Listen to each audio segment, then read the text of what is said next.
কলকাতা লিগে আজকে মোহনবাগান ইস্টবেঙ্গল দুই প্রধানেরই ম্যাচ ছিল, আর তার পাশাপাশি দল বদল নিয়ে বেশ কিছু গুঞ্জন চলছে। বিশেষ করে মোহনবাগানের যে আরো একজন বিদেশি আসবেন সেই নিয়ে প্রচুর স্পেকুলেশন চলছে। এই সবকিছু নিয়েই আজকের ভিডিও। শুরুটা অবশ্যই কলকাতা লিগের ম্যাচগুলো দিয়ে করব, কারণ আজকে কলকাতা ময়দানে মোহনবাগান এবং ইস্টবেঙ্গল দুই প্রধানই কলকাতা লিগের ম্যাচ খেলতে নেমেছিল এবং দুই প্রধানই জয় পেয়েছে। ইস্টবেঙ্গলের ম্যাচ ছিল পাঠচক্রের এগেনস্টে। এই ম্যাচে বড় ব্যবধানে জয় পেয়েছে ইস্টবেঙ্গল। 5-1 গোলে জিতেছে ইস্টবেঙ্গল এবং জোড়া গোল করেছেন দুজন, আকাশ হেমব্রম এবং উত্তম হাসদা।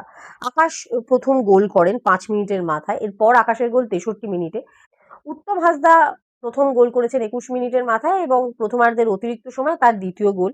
আর খেলার একেবারে শেষ মুহূর্তেই বলা যায় 89 মিনিটের মাথায় মোহাম্মদ বিলাল 5 নম্বর গোলটা করে ইস্টবেঙ্গলের হয়ে।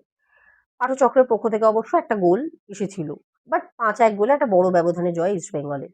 অন্যদিকে মোহনবাগানের খেলা ছিল ইউনাইটেড কলকাতার বিরুদ্ধে, সেটাও ছিল মোহনবাগানের ঘরের মাঠে। এই ম্যাচে মোহনবাগান জয় পেয়েছে, তবে 1-0 গোলে। আর মোহনবাগানের হয়ে একটি মাত্র গোল করেছেন সুহেল আহমেদ ভাট। এবছর দুই প্রধানই ভীষণভাবে গুরুত্ব দিচ্ছে কলকাতা লিগকে। ইস্টবেঙ্গল প্রত্যেকবারই দিয়ে থাকে, বাট মোহনবাগানও এবছর কিন্তু কলকাতা লিগকে যথেষ্ট গুরুত্ব দিচ্ছে এবং তারা যেভাবে চেয়েছিল ঘরের মাঠে ম্যাচগুলো খেলতে, সেই সুযোগটাও আইএফএ দিয়েছে, সেইভাবে অ্যারেঞ্জও করা হয়েছে। তো ন্যাচারালি একই গ্রুপে থাকার জন্য এই গ্রুপটা কিন্তু যথেষ্ট হাড্ডাহাড্ডি লড়াইয়ের জায়গা একটা চলে যাচ্ছে। যদিও সুপার সিক্সে যাওয়ার পর এই পয়েন্টগুলো কাউন্ট হয় না, সেটা একটা ফ্যাক্টর। কিন্তু তার সত্ত্বেও ইস্টবেঙ্গল মোহনবাগান যখন লড়ে তখন তাদের নিজেদের মধ্যে একটা নিজস্ব প্রেস্টিজ ফাইট থাকে। সেটা কিন্তু এবার কলকাতা লিগের ম্যাচগুলোতে দেখতে পাওয়া যাচ্ছে।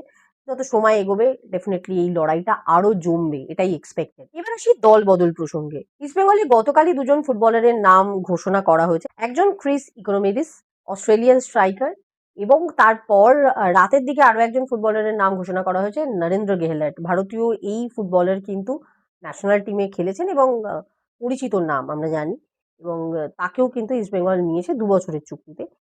এবং আজকে ইস্টবেঙ্গল অনুশীলনে কিন্তু যোগ দিয়ে দিয়েছেন নাচো, এবং এটা এখন থেকে খুব কমন ব্যাপার। আগে একটা সময় জেট ল্যাগ নিয়ে প্রচুর কথা হতো, কিন্তু এই ইদানিং কালে দেখি যে যে সমস্ত বিদেশিরা আসেন তারা কিন্তু আসার পরেই জেট ল্যাগের সমস্যা খুব একটা ভোগেন না, বা ভুগলেও সেটা তাদেরকে খুব বেশি এফেক্ট করে না, সেটা ম্যানেজেবল মনে হয়। কারণ প্রত্যেককেই দেখি মানে মধ্যরাতে এসেও সেদিনের অনুশীলনে যোগ দেন। তো সেই মতোই কিন্তু আজকে অনুশীলনে নাচও যোগ দিয়ে দিয়েছেন ইস্টবেঙ্গলে, এবং এটা এক্সপেক্টেড। ইস্টবেঙ্গলের পরের ম্যাচ রয়েছে 31 তারিখ, 31শে জুলাই ডুরান্ড কাপের ম্যাচ। সেই ম্যাচে তাকে দেখা যায় কিনা সেদিকে ডেফিনেটলি নজর থাকবে, কারণ ডিফেন্সিভ ফুটবলার, ডেফিনেটলি তাকে দেখে নিতে চাইবেন অ্যান্টোনিও লোপেস হাবাস। তার একটা বড় কারণ ইস্টবেঙ্গল কিন্তু এর মাঝখানে এএফসির ম্যাচও খেলবে। এবার আসি মোহনবাগান প্রসঙ্গে, স্পেসিফিক্যালি বলতে গেলে মোহনবাগানের দল বদল প্রসঙ্গে। তার কারণ মোহনবাগানে আরো একজন বিদেশি আসবেন, এটা মোটামুটি সবার জানা, এবং সেই বিদেশিকে যে মোহনবাগানের নতুন কোচ দিলেম পেরেস চয়েস করবেন সেটাও জানাই বিষয়। এখন তিনি কে হতে পারেন, বা অলরেডি কি কাউকে চুজ করা হয়েছে, তার সাথে কি সই পর্ব চলছে, এই নিয়ে প্রচুর স্পেকুলেশন আসছে এবং বেশ কিছু ফুটবলারের নামও শোনা যাচ্ছে। অলরেডি মোহনবাগান এবছর বেশ কিছু নতুন বিদেশি সই করিয়েছে আমরা জানি। অলরেডি দ্রাজিক এসে গেছেন, এছাড়াও মিগুয়েল, জেলকোভিচ, এরা নতুন সাইনিং। এই 3জন ফুটবলার নিউ সাইনিং অলরেডি এসে গেছেন। রড্রিগেজের সঙ্গে চুক্তি রয়েছে, জেমি ম্যাকলারের সাথে চুক্তি রয়েছে, তাকে ছাড়ার ভাবনা নেই। তো সেই জায়গা থেকে তো 5জন ফুটবলার এমনি হয়ে গেছেন, এবং মোহনবাগানে এই মুহূর্তে রয়েছেন রবসন রবিনো এবং জেসন কামিন্স। এবার যেহেতু 5জন ফুটবলার হয়ে গেছে এবং এই দুজনের মধ্যে একজন যে এলিমিনেট হবেন, মানে তার জায়গায় অলরেডি ফুটবলার এসে গেছে। অনেকদিন ধরেই আলোচনা হচ্ছে হয়তো প্রবাবলি রবসন রবিনো, এটা আমরা গতকাল এই নিয়ে কথা বলেছি, এটা নিয়ে নতুন করে বলার কিছু নেই। এবার জেসন কামিন্সকে ছাড়া নিয়ে গতকাল একটা কথা বলেছিলাম যে যতক্ষণ না কোনো নতুন স্ট্রাইকার মোহনবাগান পাচ্ছে ততক্ষণ পর্যন্ত এটা নিয়ে ফাইনাল ডিসিশন তারা নিচ্ছে না, কারণ আরেকজন স্ট্রাইকার লাগবে। এই মুহূর্তে তো লোন স্ট্রাইকার দেখতে গেলে মোহনবাগানের টিমটা যদি দেখি বিদেশিদের অ্যাঙ্গেল থেকে, তাহলে একমাত্র জেমি ম্যাকলারেনই পজিটিভ স্ট্রাইকার হিসেবে মোহনবাগানে তাহলে থাকছে। তো সেই জায়গা থেকে দিলেম পেরেস যাকে আনবেন তিনি যে স্ট্রাইকিং পজিশনের ফুটবলার হবেন এটাও মোটামুটি নতুন কিছু নয়, এটাও মোটামুটি জানা। এবার সেখান থেকেই অনেকগুলো স্পেকুলেশন, অনেকগুলো নাম আসছে। এবার যে নামগুলো আসছে তার মধ্যে যে নামটা একটু ইন্টারেস্টিং লাগছে, বা একটু বেশি যে নামটা নিয়ে আলোচনা হচ্ছে, শিলমোহর দেওয়ার সময় আসেনি, শুরুতেই বলে দিচ্ছি, সেই নামটা হচ্ছে টর্লেস নোল, German footballer. Last year Saudi লিগের ক্লাব আল তাইতে খেলেছেন 28 বছর বয়সী এই ফরওয়ার্ডকে নাকি পছন্দ করেছেন দিলাম পেরেজ বা তিনি নাকি আসতে পারেন, তার সাথে নাকি যোগাযোগ হচ্ছে মোহনবাগান সুপার জায়ান্টের, এরকম একটা কথা শোনা যাচ্ছে। এই মুহূর্তে অবশ্যই শোনা যাচ্ছেই বলতে হবে, কারণ একজন নয় একাধিক ফুটবলারের সাথেই যোগাযোগ করবে, এবং যখনই কোনো কোচও যদি ফুটবলার চয়েস করেন তিনি তো আর একজনের নাম দেন না, তার একটা তালিকা থাকে। তাদের মধ্যে থেকে যাদের সাথে নেগোসিয়েশন করা সম্ভব হয়, যাদের আনা সম্ভব হয়, তারাই আসেন। তো সেই ক্ষেত্রে এই নামটা ইদানিং খুব জোরালোভাবে শোনা যাচ্ছে। এবার এক্ষেত্রে এটা কতটা সম্ভব বা কতটা সম্ভব না এই মুহূর্তে বলা তো অবভিয়াসলি কঠিন, কিন্তু এটা ফ্যাক্ট যদি হয়, ভারতীয় সার্কিটে, ইন্ডিয়ান সার্কিটে কোনোদিনও কোনো জার্মান ফুটবলার খেলতে এসছেন এরকম, মানে কোনো ক্লাবের হয়ে সই করেছেন এরকমটা এখনো পর্যন্ত দেখা যায়নি। তো স্বাভাবিকভাবেই যদি এই নোংল ফুটবলারটি আসেন, তাহলে সেটা ডেফিনেটলি একটা আলোচনার বিষয়বস্তু হবে, কারণ জার্মান ফুটবলার খেলতে আমরা আইএসএল এর মঞ্চে এর আগে আমি যতদূর মনে পড়ছে আমার, আমি দেখিনি।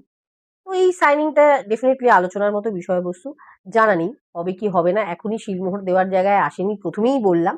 কিন্তু যে সমস্ত ফুটবলারদের নিয়ে আলোচনা হচ্ছে তার মধ্যে এই নামটা নিয়ে একটু বেশি আলোচনা হচ্ছে, এবং যোগাযোগের সূত্রটা জানতে পারছি, এটুকু বলতে পারি। ফাইনালাইজ একেবারেই হয়নি, কিন্তু যোগাযোগ যে তার এজেন্টের সাথে হয়েছে এটা জানতে পারছি। মোহনবাগান বহুদিনের তার স্প্যানিশ ঘরানার কোচের প্রেফারেন্স থেকে সরে এসে গ্রিক কোচ এবার নিয়ে এসছে। তো সেক্ষেত্রে এতদিন পর্যন্ত যে ধরনের ফুটবলাররা এসেছেন, যে ধরনের বিদেশিরা স্পেশালি এসেছেন মোহনবাগানে, তো সেখান থেকে সরে জার্মান ফুটবলার না আসার কিছু নেই। কিন্তু আবারও বলবো যে জার্মান ফুটবলার সেভাবে তো দেখা যায় না আমাদের এখানে খেলতে। এলে সেটা নিয়ে ডেফিনেটলি আলোচনা হবে। যোগাযোগ হয়েছে এজেন্টের মাধ্যমে, কোন পর্যায়ে আছে কি আছে জানি না, শিলমোহর দেওয়ার জায়গা আসেনি এটুকু বলতে পারি, অন্তত আমি এটুকুই জানি। এটা নিয়ে চর্চা প্রচুর চলছে। তবে যিনিই হন খুব তাড়াতাড়ি নাম এবার ঘোষণা হবে, এটা এক্সপেক্টেড, যদি সই হয়ে যায়, যখনই হয়ে যাবে, এবং তারপরেই কিন্তু চূড়ান্ত বোঝা যাবে যে কারা কারা থাকছেন বা থাকছেন না, যেটা নিয়েও আবার অনেক তর্ক আছে। যে অনেকেই বলছেন কামিন্সের সাথে চুক্তি শেষ হয়ে গেছে, তাহলে কেন তাকে না রাখার কথা ভাবা হচ্ছে, এরকম কোনো ব্যাপার না। বিষয়টা হচ্ছে যে তোমার কাছে অ্যাভেলেবেল কি আছে, তুমি অল্টারনেটিভস হাতে এলে তবে কাউকে ছাড়া, এই ভাবনাটাই রয়েছে। সেই কারণেই তো দেখা যাক এই ফুটবলারটি হয় কি না। আরও বেশ কিছু নাম শোনা যাচ্ছে, তাদের সঙ্গে যোগসূত্রের সূত্র খুব বেশি পাইনি, এটা যেহেতু পেয়েছি সেই জন্য জানলাম, বাট এখনো জানি না, মানে ফাইনালাইজ করার জায়গায় একেবারেই বিষয়বস্তু নেই। নামটা এসছে তাই জানালাম। আজকের ভিডিও এই পর্যন্তই, এগুলোই বলার ছিল। ভালো লেগে থাকলে লাইক করুন, শেয়ার করুন, কমেন্ট করে আপনাদের মতামত জানান, এবং অবভিয়াসলি সাবস্ক্রাইব করুন আমাদের চ্যানেল অল স্পোর্ট টিভিকে।